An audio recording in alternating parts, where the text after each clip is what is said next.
दोस्तों नमस्कार। स्वागत है आप सभी का आप ही के अपने इस मंच पर जिसका नाम है मयूर जानी ऑफिशियल। दोस्तों आज एक छोटा सा पॉकेट वीडियो आपके समक्ष प्रस्तुत करने जा रहे हैं। मेरे बगल में हिमांशु बयानी बैठे हैं, वित्तीय मामलों के और बिजनेस जर्नलिज्म के एक्सपर्ट इस देश में जो कुछ लोग हैं पत्रकार के तौर पर, उनमें से एक उनका नाम आता है। और आज का जो विषय है वो बिल्कुल वो उन्हीं को सूट करता है। वो ये है कि देश के एक बहुत बड़े अंपायर के मालिक के छोटे भाई और खुद अपने आप में भी एक अंपायर रखने वाले और एक बहुत बड़ा अंपायर खड़े करने वाले धीरू भाई के बेटे अनिल अंबानी पर अचानक से गाज गिरी है। अब वो दिखता है अचानक से। अनिल अंबानी अदानी ये अंबानी पावर के मेरे ख्याल से उसके आईपीओ के बाद उनकी दुर्दशा शुरू हुई और शुरू होते होते होते होते वो बिजनेस जगत में एक तरह से हाशिए पे धकेल दिए गए। उनके भाई ने एक बार उनको जो है उनका सहारा दिया या तो उनको साथ दिया, लेकिन वो रुतबा जो अनिल अंबानी का एक जमाने में था वो चला गया। लेकिन उसके बाद बावजूद भी अनिल अंबानी टिके रहे। टिके इसलिए रहे कि अगर नहीं टिके रहे होते या तो सत्ता में बैठे हुए लोगों के बहुत करीब या प्रीति पात्र नहीं होते तो राफेल का डील जो है वो उनको नहीं मिलता।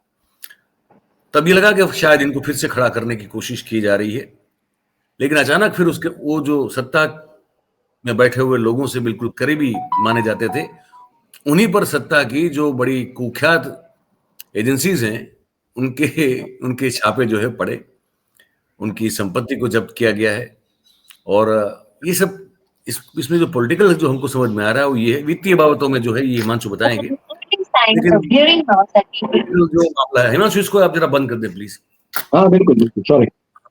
तो जो पॉलिटिकल मामला है वो हमको ये समझ में आ रहा है कि अनिल अंबानी साहब ने सत्ता के गलियारों में घूमते घूमते अपनी एक जो है वो जगह सिक्योर करते करते कुछ ऐसी गलती कर दी जो कि मोदी साहब को बड़ी तकलीफ उससे पहुंची।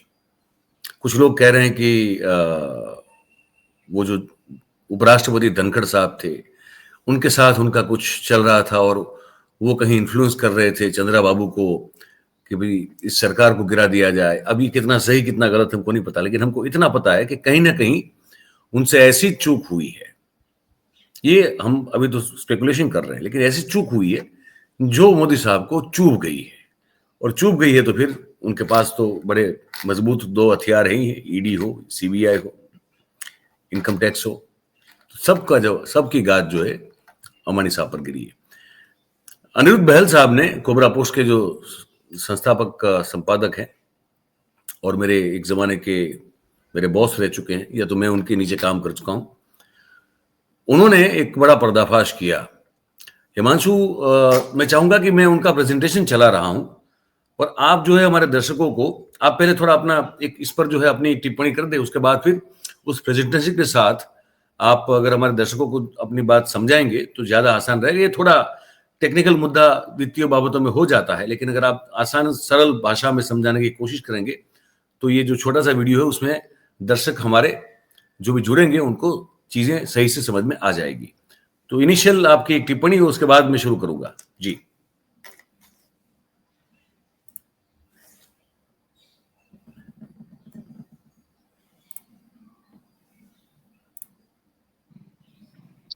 मतलब जो मोटे मोटे मुद्दे हैं वो इस प्रेजेंटेशन में जब आएंगे तो मैं रोकने के लिए बोलूंगा, वो मुद्दे समझा दूंगा और उसके बाद हम पूरी चर्चा कर सकते हैं, तो एक दर्शकों को पता चल जाए कि ये बात क्या है। सबसे पहले तो अनिरुद्ध बहल की टीम को मतलब सलाम, जिस तरीके से आपने भी उनके साथ काम किया। ये प्रेजेंटेशन जो 5 मिनट पे इन्होंने बनाया है, ये 5 मिनट का प्रेजेंटेशन आपको पूरा मुद्दा समझा देता है कि मुद्दा क्या। तो आप शुरू कर सकते हैं, मैं बात करूंगा। और एक बात हम पहले ब्रेक कर दे अपने दर्शकों के लिए। जो सूत्रों के हवाले से खबर आई है कि फिलहाल गांधीनगर में गुजरात चीफ मिनिस्टर हाउस में गुजरात चीफ मिनिस्टर भूपेंद्र भाई पटेल, डिप्टी चीफ मिनिस्टर हर्ष संघवी और जो कंसर्न ब्यूरोक्रेट्स है उनके बीच एक मीटिंग चल रही है। खास करके जो किसानों को जो रियायत देनी है, ये बारिश हुई उसकी वजह से जो नुकसान हुआ है, उस पैकेज को लेकर ये मीटिंग चल रही है और शाम तक इसके बारे में कुछ खबर आ सकती है, कभी भी आ सकती है। ऐसा सूत्रों का कहना है। तो मतलब ये हम अपना उस तरीके से गुजरात की भी बात इसमें रखते हैं।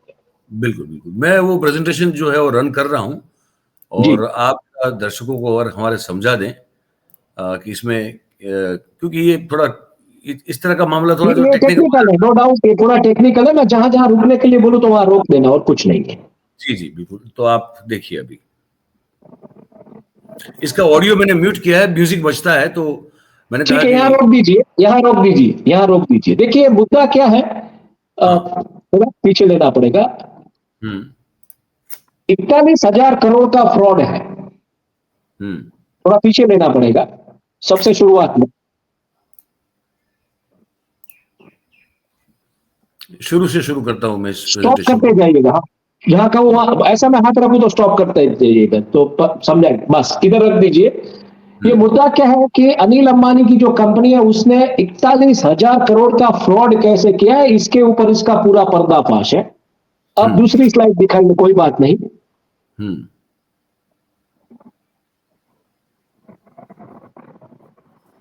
यहां पे रोक दीजिए। यहां पे ये क्या कहना चाहते हैं ये समझना पड़ेगा कि 28,876 करोड़ इन्होंने जो बैंकों से लिया था, उसमें से कुछ करीबन 17,000 करोड़ उन्होंने साइफन किया है फंड अपनी दूसरी कंपनीज में, फॉरेन में जो शेल कंपनीज है उसमें। मतलब जो ऋण लिया था 28,000 करोड़ का, उसमें से 17,000 करोड़, और कुल जो नुकसान हुआ है बैंकों को, पब्लिक को, जो इन्वेस्टर्स को, वो मिला के होता है 3.38 लाख करोड़। ये 3.38 लाख करोड़ का नुकसान कैसे हुआ है ये भी समझना पड़ेगा। अब तीसरी स्लाइड ले लीजिए आप। इसमें एक दिखाया गया है ये स्लाइड में कि जो नेटवर्क थी वो कुछ 1,65,000 करोड़ के आसपास थी, और वो गिर के आ गई नीचे करीबन 6,000 करोड़ के आसपास। तो 96,000 करोड़ वेल्थ का 96%, मतलब 96.3% वेल्थ का इरोजन हुआ है, जो करीबन 1.59 लाख करोड़, मतलब इन्वेस्टर्स का, निवेशकों का नुकसान हुआ है। ऊंचे मतलब दाम आप में कह शेयर रहे थे, हैं बाद में नीचे आ गए, और वो अभी निवेशकों धज्जे बन के बैठे हैं। निवेशकों के वेल्थ का, इन्वेस्टर्स की वेल्थ का एक दशक में इतना इनको घाटा हुआ, है ना? 1.59 लाख करोड़, मतलब इंडिया की जो इकोनॉमी है वो $5 ट्रिलियन की हम बनाने की बात करें, इसमें 1.59 लाख करोड़ तो निवेशकों का नुकसान हुआ है 10 साल के अंदर। चलिए, ओके, आगे ये कहते हैं ये। अभी इस मुद्दे के ऊपर बात करते हैं कि 1.79 लाख करोड़ जो है उन लोग की, उनकी जो कंपनीज है, इन्होंने ऋण लिया था और उन्होंने दिया सिर्फ 15,515 करोड़। तो 1.59 लाख करोड़ निवेशकों का नुकसान है, और बाकी 15,515 करोड़ आप निकाल दीजिए, बाकी का जो है वो बैंकों का नुकसान है। तो वो मिला के जो आंकड़ा आता है 3 पॉइंट समथिंग का, वो उस तरीके से। अच्छा, आगे आगे चलते हैं जी। हाँ, ये जो कंपनी का टोटल जो पैसा लिया गया वो राइट हैंड साइड में दिया गया, जितना चुकाया गया उसका डिटेल्स दिया गया है, कौन सी कंपनी का किस तरीके से। मैं भी यहाँ पे वो प्रेजेंटेशन खोल देता हूँ ताकि मुझे बड़े उसमें देखने को मिले ये प्रेजेंटेशन बड़े पैमाने पे। तो मैं भी यहाँ पे खोल देता हूँ ताकि हम ये दर्शकों को सही तरीके से समझा सके। जी, तो एक मिनट इरोजन मुझे ऑफ सिर्फ, पब्लिक वेल्थ का ये आंकड़ा है, इरोजन ऑफ पब्लिक वेल्थ। हाँ, इरोजन ऑफ पब्लिक वेल्थ का ये आंकड़ा है। तो ये मैं थोड़ा यहाँ पे खोल लेता हूँ, मैंने म्यूट करके ही रखा है इसका प्रेजेंटेशन, तो इसमें हम दिखा सकते हैं, यहाँ पे मैं देख के भी बता सकता हूँ ताकि वो प्रॉब्लम ना हो कुछ। जी,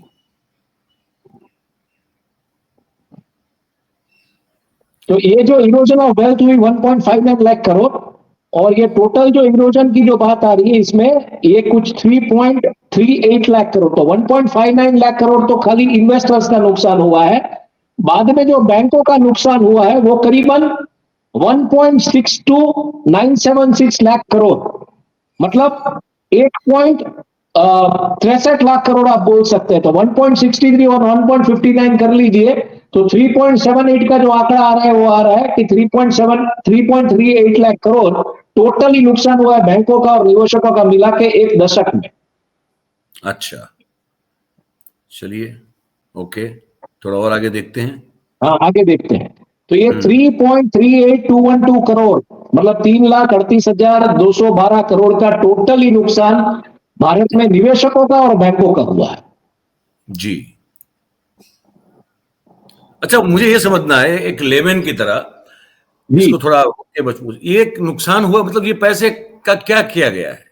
ये देखिए, पैसे निवेशकों का क्या हुआ कि निवेशक जो बड़े दाम में शेयर्स खरीद के बैठे थे 10 साल में, वो इसके डिस्काउंटेड प्राइस में चला गया, तो वहां पे जो पैसा लगा था इनका जिस लेवल पे निवेशकों का, वो उनको रिटर्न नहीं मिला, तो निवेशकों का नुकसान है। कंपनीज ने जो ऋण लिया था, वो ऋण जो है, जब इन्होंने कंपनीज को मतलब दिखाया कि ये धंधा नहीं कर पा रही है, नुकसान में चल रही है, तो कंपनीज का जो ऋण है उसका जब हेयर कट लेना पड़ा बैंक्स को कि ये पैसा नहीं दे पा रहे, तो उसमें से जो पैसा लिया गया था उसका 15,000 कुछ ऐसा करोड़, 1.62 लाख, 1.78 लाख करोड़ में से 15,515 करोड़, मतलब पूरा 10% भी नहीं हुआ, समझो भाई, 17,000 करोड़ भी नहीं हुआ, 17.8 या 18,000 करोड़ भी नहीं हुआ, उसमें भी कटौती आई। तो 96%, मतलब 3%, 3.3%, 3.7% ही आपने वापस पे किया, बाकी का पूरा हेयर कट लेना पड़ा 1.62 लाख करोड़ का। तो वो उस तरीके से जो बैंक में जो पैसा हम रखते हैं, जो ये उद्योगपतियों को दिया जाता है, उसका नुकसान हुआ, वो पैसा वापस आया ही नहीं। नहीं, तो ये उस पैसे का ये भाई साहब ने किया क्या? कहाँ है वो तो पैसा? वही बात आती है आगे की स्लाइड्स में, वही बात आती है कि इन्होंने कैसे राउंड ट्रिपिंग किया, पैसा कहां पे घुमाया, ये सब बातें आगे का एक स्लाइड में लेके बाद में चर्चा में ले जाते हैं। देखिए, ये जो स्लाइड है वो इंपॉर्टेंट है, इस स्लाइड में आपको समझना क्या है, ये बहुत ही इंपॉर्टेंट है। अनिल अंबानी की कंपनी की जो मॉडल्स रही वो क्या रही, इसमें ये समझाया गया है। तो इसमें ये समझाया गया है, step 1, borrow, secure massive loans from public sector banks using the group's credibility, मतलब ग्रुप की जो क्रेडिबिलिटी बनाई जाती है, जिस तरीके से उसका रेटिंग वेटिंग जो आता है, क्रेडिट रेटिंग मार्केट में जो बज होता है, उसके उस लेवल से वो ऋण लेते हैं बैंक से ऋण लेते हैं, तो ऑब्वियसली वो को पैसा कोई नेता का नहीं होता है, हमारा और आपका ही होता है। स्टेप 2, साइफन मतलब क्या है, divert funds by granting sham loans to the complex web of shell companies with no real business operations, मतलब खोखा कंपनीज खड़ी की है, उसको लोन दी, उस पैसे से लोन लिया हुआ पैसा इन खोखा कंपनीज को लोन दिया। स्टेप 3, रीडाइवेंट, मतलब route the money from shell companies back to family control promoter entities through layered transactions, मतलब एक तरीके का हवाला किया, वापस वो पैसा कंपनी की एंटिटीज में लेयर ट्रांजैक्शन के जरिए टैक्स हेवन से वापस लाए। स्टेप 4, डिफॉल्ट, मतलब वो पैसा यूज नहीं हुआ है कंपनीज में, शेल कंपनीज में चला गया, मतलब एक तरीके की सिस्टमैटिक लूट। आज एक कंपनी के नाम ऊपर आपने पैसा लिया, उसको शेल कंपनीज में डिस्ट्रीब्यूट किया, आपके अपने खाते में ले लिया, और कंपनी को मिला बाबा जी का ठुल्लू, कंपनी के नाम पे लोन लिया, कंपनी में पैसा दिया नहीं। तो step 4, default, right of the sham loans, मतलब जो शैम लोन्स दी गई थी वो खोखा कंपनी को राइट ऑफ कर दो। Default on original bank loans, मतलब बैंक को बोल दो कि पैसा दे नहीं सकते, धंधा हुआ नहीं है। Living public institutions holding worthless papers, मतलब वो जो कागज पड़े हैं कंपनी के पास, बैंक के पास, कंपनी के, उसकी कोई वैल्यू ही, बराबर है। और ये सब अलग अलग कंपनीज में, सिंगापुर के जरिए, फिर वो साइप्रस वगैरह, ये जो कंट्रीज है ना, जहां जहां ये लोग बैठते हैं, बड़े बड़े लोग सब ये घोटाला करने वाले, वहां से ये हुआ है बेसिकली। तो ये पूरी की पूरी ग्रुप की मॉडस ऑपरेंडी रही है, और ये पूरा का पूरा मामला रहा है। इसमें बहुत सारा हुआ है, प्राइवेट यॉट भी लिए गए हैं, मतलब एक कंपनी टेलीकॉम की थी, वो टेलीकॉम कंपनी, और इस टेलीकॉम मतलब जो रिलायंस कम्युनिकेशन ने एक क्या बोले, मेमोरेंडम ऑफ अंडरस्टैंडिंग साइन किया। एमओयू शब्द तो आप जानते ही है, वाइब्रेंट गुजरात में बहुत सारे साइन होते हैं। तो मेमोरेंडम ऑफ अंडरस्टैंडिंग साइन किया कि सिंगापुर में जो कंपनी है, वो कंपनी हमको टेलीफोन सेट्स देगी, हैंडसेट्स। तो वो कंपनी के पास, वो खोखा कंपनी थी, वो कंपनी के पास कोई अनुभव कुछ नहीं था। अब वो कंपनी ने वो पैसा लेके एक यॉट कंपनी इटाली की, उसको वो पैसा देके वो यॉट ले लिया, और बाद में वो यॉट इनको मिल गया, तो यॉट भाड़े पे है ऐसा दिखाया, और यॉट खुद, यॉट लग्जरी यॉट खरीद के बैठे। अच्छा। ना कंपनीज को टेलीफोन मिले, कंपनी डिफंक्ट हो गई, ये हैंडसेट्स नहीं मिला, कुछ नहीं मिला, तो पब्लिक के पैसे पे जलसा। और बेशर्मी की हद देखो, बेशर्मी की हद देखो। इनको ये करने की जरूरत क्या पड़ी है वैसे? मतलब इतना धीरू भाई ने इतनी मेहनत करके जो है इतनी बड़ी कंपनी खड़ी की थी, दो भाइयों के दो हिस्से हुए, ये भी जो है ये पावर का इश्यू आने तक तो ये भी ठीक ठाक ही कर रहे थे।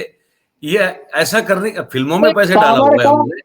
नहीं, पावर का इश्यू भी ऐसा ही था ना। पावर का इश्यू बहुत हाइपर रेटेड था। पावर का इश्यू में क्या था, अनिल अंबानी सुबह जॉगिंग करके गए, यहाँ 5 स्टार होटल में खाना खाया, ऐसे वो बॉम्बे का मीडिया लिख रहा था। जबकि एनटीपीसी जिसके पास एसेट्स थी, national thermal power corporation of India जो है, जिसके पास प्लांट्स थे, कोल का स्टॉक था, एसेट थी, मैन पावर था, एक्सपीरियंस था, उसका जो वैल्यूएशन है, उसका जो बॉल पार्क फिगर होता है, उससे 40 गुना वैल्यूएशन जो कंपनी नहीं आई थी उसको एनालिस्ट लोगों ने दे दिया था।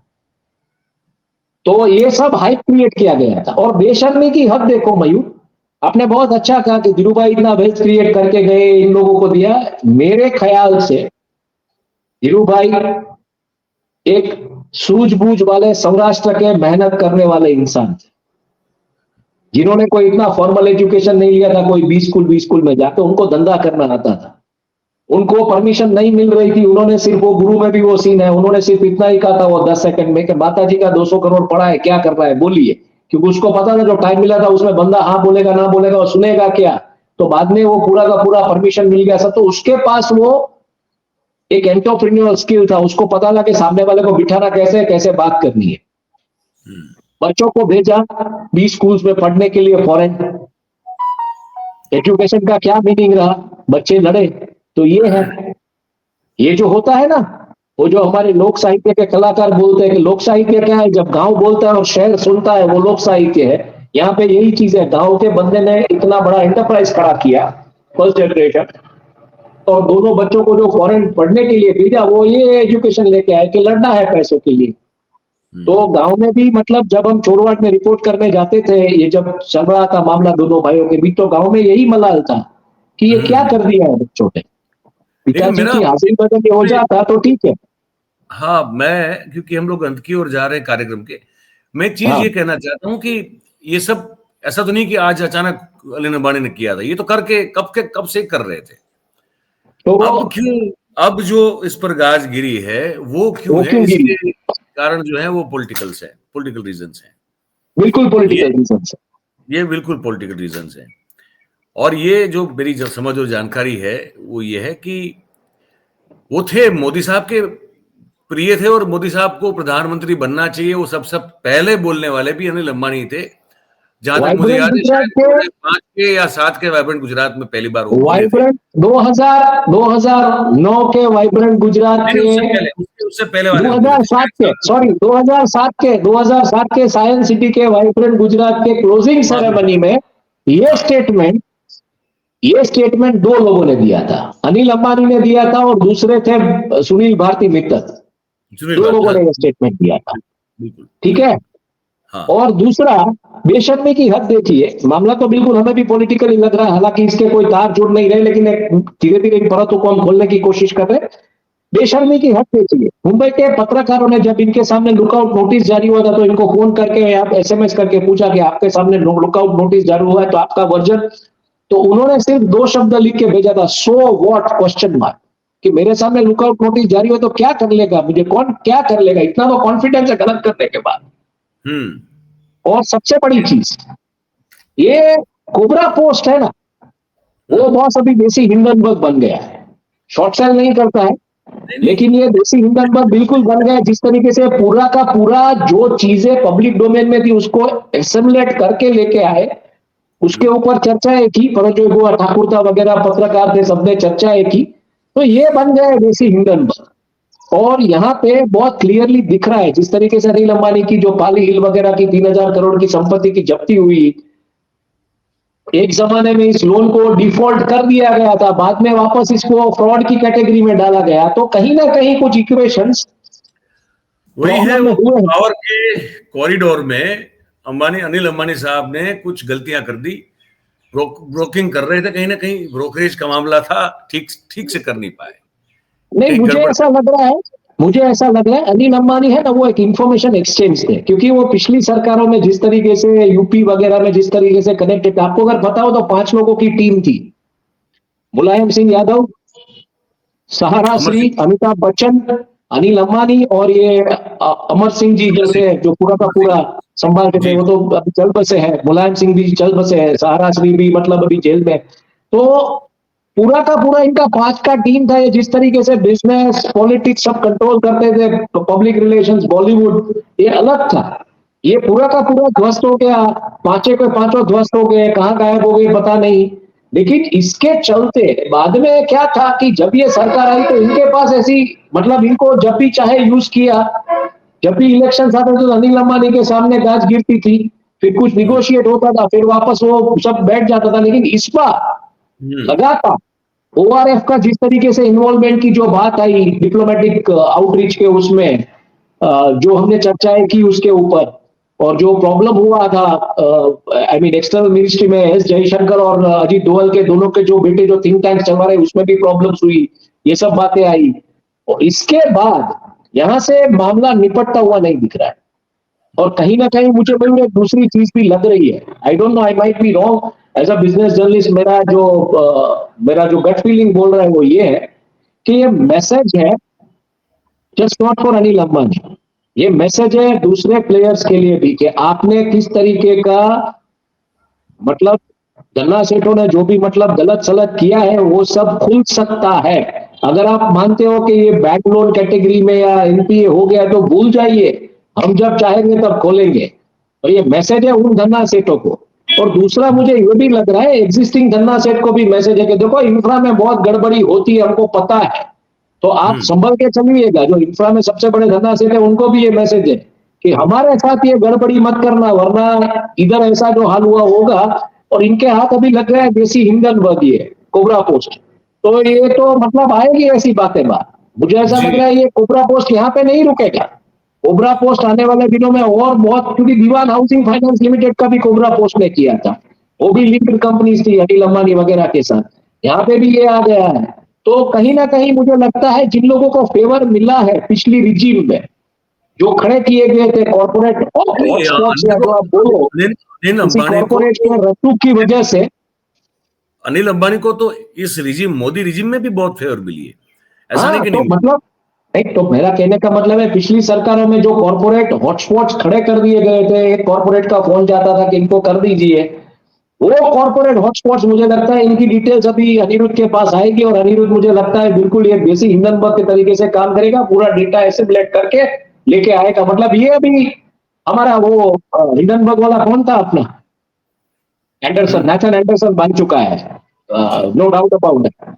हमको ये संपन्न करना पड़ेगा। हमने छोटी सी वीडियो बनाने का वादा किया था, हम थोड़ा लिमिट भी 20 मिनट के ऊपर चले हो गए। गया, 25 मिनट हो गया। लेकिन जी, तो आज इस बात को यहीं समाप्त करेंगे। बस यही कहूंगा कि पावर कॉरिडोर में अगर पावर ब्रोकिंग आप करते करते अगर उस नशे में आ जाते हैं कि हम ही तो हैं, हमारी आंखों से सब देखा जाता है, हम जो कहते हैं वही तो कानों में सुना जाता है, तो कई बार इस तरह की गलतियां भारी पड़ सकती है, जो इस मामले में हमको नजर आता है।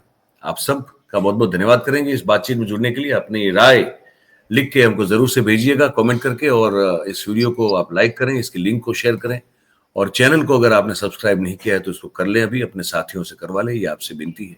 बहुत बहुत धन्यवाद आप सभी का। हिमांशु, आपका भी हमारे जी साथ इस जी, बातचीत बिल्कुल, के लिए। Thank you. नमस्ते, नमस्कार।